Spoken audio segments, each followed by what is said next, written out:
नमस्कार। उम्मीद है आप लोग स्वस्थ और आनंद होंगे। कर्नाटक में वहाँ के पीसीएम साहब ने लगता है वाकई भारतीय जनता पार्टी की हालत ख़राब कर रखी है। जैसी सूचनाएं वहाँ से आ रही हैं, कांग्रेस ने 1050 से ज़्यादा उम्मीदवारों की सूची जारी कर दी। 166 उम्मीदवार सूची जारी कर दी गई है और भारतीय जनता पार्टी में अभी मंथन ही चल रहा है कि कौन से उम्मीदवार बने हैं। और साथ ही साथ एक खबर ये भी आई है कि वहाँ के 6 मंत्रियों ने चुनाव लड़ने से इनकार कर दिया है। ये बात अभी मोटे तौर पर सामने आई है। अब आइए किस्से को थोड़ा विस्तार से सुनिए। जैसा कि पता ही है कि कर्नाटक में चुनाव हो रहे हैं और वहाँ पर भारतीय जनता पार्टी और कांग्रेस दोनों के लिए नाक के सवाल हैं चुनाव। और राहुल गांधी ने भी इन चुनावों को इस कदर सीरियसली ले लिया है कि वो जो 5 अप्रैल को वहाँ मीटिंग करने वाले थे, उन्होंने उसकी मीटिंग की तारीख 9 अप्रैल कर दी है, क्योंकि अपने प्रधान सेवक साहब भी 9 अप्रैल को वहाँ पर मीटिंग करेंगे। भारतीय जनता पार्टी कई चीज़ों के लिए जानी जाती है और वो है भी ऐसा।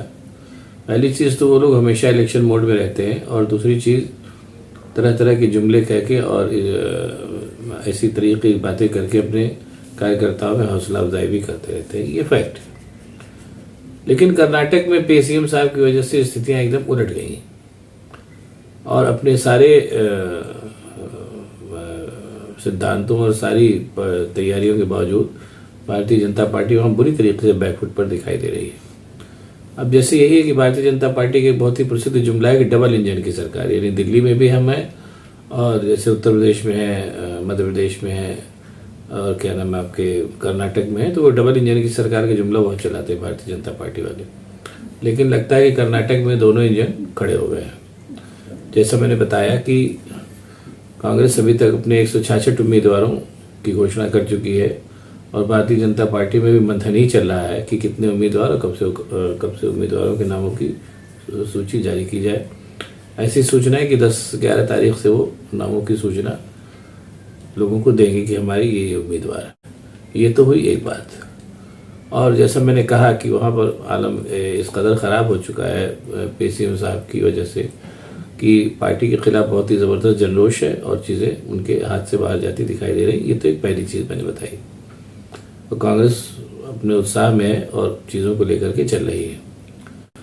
अब यहीं पर एक चीज़ और देखने वाली है कि जैसा मैंने पहले भी कहा था कि बताया था कि सारे मीडिया अटेंशन और सारे सब के बावजूद, जब मैंने एक बार पहले अपने वीडियो बताया था कि मीडिया को जब आप परचेस करते हैं तो मीडिया आपको परमानेंट सत्ता की गारंटी नहीं देता। परमानेंट सत्ता की गारंटी तो अगर आप जनता के बीच में जाएंगे, काम करेंगे, तभी उस परमानेंट सत्ता की गारंटी होती है। मैंने अपने वीडियो में बताया था, अभी आपको दे भी दूंगा, आप लोग देख लीजिएगा।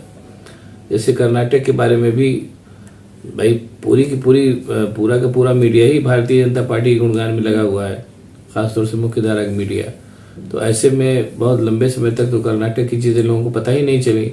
वो तो जब वहाँ बुरी तरीके से पोस्टर छपने लगे पीसीएम की और कॉन्ट्रैक्टर्स की जो समिति है उसने कहा कि भाई ये 40% की सरकार है, तो चीज़ें धीरे धीरे खुलनी शुरू हुई।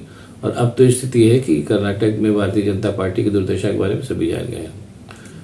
और जैसा मैंने बताया कि कांग्रेस अपनी जिन कमियों के लिए जानी जाती थी, लेट लतीफ़ी के लिए और चीज़ों को सीरियसली न लेने के लिए, वो सारी की सारी चीज़ें भारतीय जनता पार्टी दिखा रही है। जैसा मैंने बताया कि इतने दिन बीत गए और अभी तक उनके एक भी उम्मीदवार की घोषणा नहीं हुई। उसका कारण दरअसल ये है कि इतना हतोत्साह है वहाँ के पार्टी कार्यकर्ता और इतना भगदड़ का आलम है कि उसमें चीज़ों को डिसाइड करना भारतीय जनता पार्टी के लिए बड़ा मुश्किल होता जा रहा है। और अपने मैंने जैसा बताया कि वहाँ दोनों इंजन जो है खड़े हो गए हैं, अब चलने से उन्होंने इनकार कर दिया है। बहरहाल चलेंगे तो भाई।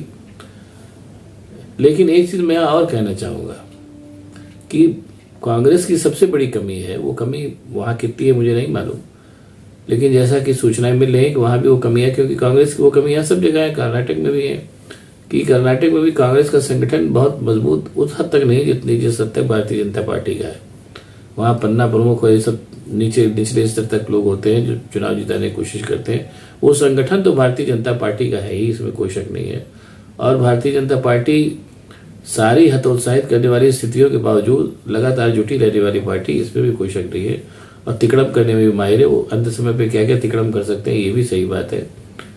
लेकिन बात कांग्रेस के अंदर ज़बरदस्त उत्साह है और कांग्रेस ने अपनी जिन कमियों के लिए वो जानी जाती थी उनको फिलहाल ऐसा दिख रहा है कि त्याग दिया है कर्नाटक में, और वो पूरे उत्साह से चुनाव लड़ रही है। और उससे भी बड़ी बात कि जो जिसको लोग गोदी मीडिया कहते हैं वो भी कर्नाटक में कांग्रेस की जीत की भविष्यवाणी कर रहे हैं। देखिए क्या होता है। और मैं फिर ये बात कह के एक बार बात खत्म करूंगा कि कर्नाटक में अगर कांग्रेस जीतती है तो ये भी एक बात फिर साबित हो जाएगी, जैसे मैंने कहा है कि मीडिया को परचेज करना आपको सत्ता की परमानेंट होने की गारंटी नहीं देता। हाँ, आपकी कमियों को एक लंबे समय तक छुपा जरूर सकता है, लेकिन अगर लोकतंत्र है तो वो कमियां भी सामने आएंगी और उन्हीं कमियों के आधार पर चुनाव में जीत और हार होगी। इतना तय जानिए, कर्नाटक का चुनाव इस बात की भी तस्दीक करेगा, ये कन्फर्म है। अब आपको अगर ये वीडियो पसंद आया तो इसको लाइक करिए, शेयर करिए और चैनल को सब्सक्राइब करिए ताकि मैं आपको और भी इस तरीके की बातें बताता रहूँ। बहुत बहुत धन्यवाद। नमस्कार।